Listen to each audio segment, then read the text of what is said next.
There is a law, and I think of it as a grand unified theory. And the law is, what you believe is for you.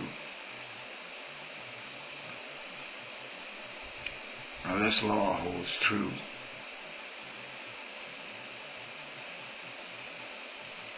And it doesn't change, but the variables within the law change, or should change, can change.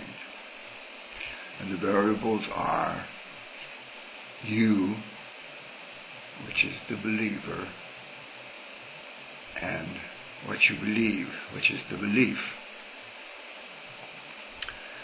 And there is this all-encompassing belief that we are governed by, and within the all-encompassing belief are little beliefs, which govern our perception of our reality. For example, there are people that believe that there are good and bad in this reality. And they see examples of it every day, to the point where they never question anymore whether there is good or bad. They accept it, and that belief becomes unchangeable. But I'm getting ahead of myself. Let's say when you're a child, you believe in the boogeyman. And one night you wake up screaming because you know the boogeyman's under your bed or in your closet. And your cries alert your parent or parents, provided you have to. In this day and age, it's questionable. I'm sure some children don't even have parents. Hopefully they have somebody that's raising them. In any event, your cries alert whoever this individual may be, and they come into your room and they tell you, or they ask you what's wrong, and you tell them that the boogeyman's under your bed or in the closet. And they calm you down, and then they try to tell you that the boogeyman isn't under your bed. And they prove it. They look under your bed, or they look in the closet, and there's no boogeyman there. Now that's not to say that the boogeyman doesn't exist for the child. It just says that the boogeyman is not under the bed or in the closet. So the boogeyman still resides within the individual's mind. They still believe in the boogeyman, but they no longer believe that it's under their bed, or not under their bed at that moment, or in their closet. So they're still under the influence of that belief in the boogeyman, and that has never been dissolved or de-energized. It's still coming from the mind of the individual. And so they look for the boogeyman the rest of their lives until they can neutralize that primal urge, primal belief. Now, as I said, we go through life forming these beliefs. We look at each other and we say, this is what I see, this is what I believe about each individual that we come in contact with. Now you look at me from this video and you make your interpretations and you interact with this video according to your interpretations. They may be true, they may not be, but you'll never know unless you question, test, interact They'll always be under the impression or your interpretation until you actually question. And at a certain age,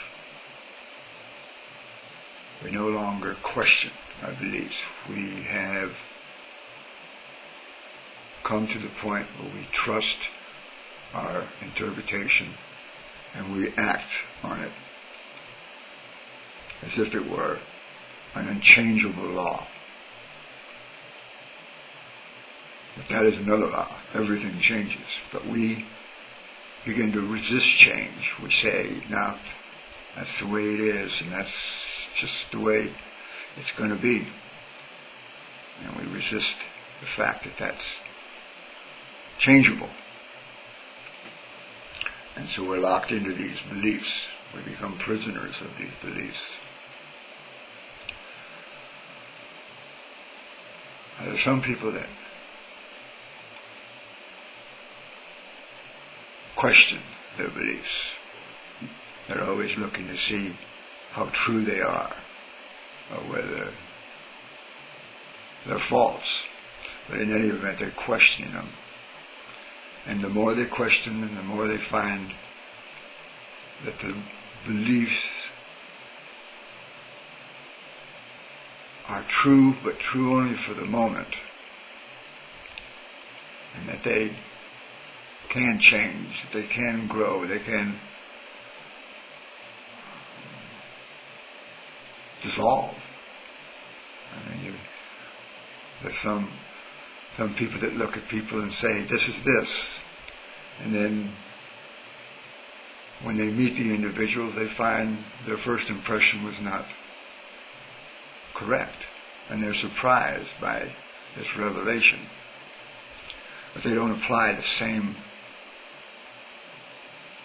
practice to everything in their lives. They accept some things as true and not changeable. And so, for these people, their lives become stagnant and they just begin to grow old. They never, or they resist change and they begin to grow old. A life, in my understanding, is to accept change, to go with change, as you are able.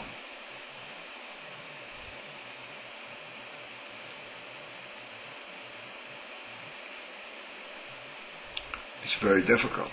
It's very difficult to do this because it requires objectivity. And before subjectivity, there is objectivity. And subjectivity cannot grasp objectivity, because subjectivity is always coming from a point of view, a point of reference. And objectivity isn't coming from a point of point of reference. So the two clash.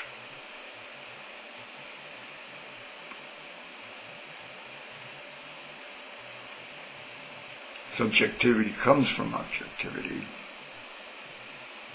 but it is not objectivity. It always sets itself apart. It says, I am this and this is that. And until subjectivity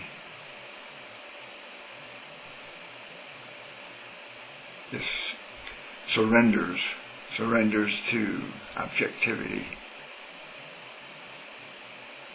things will never be seen clearly. It'll always be seen from the subject's point of view.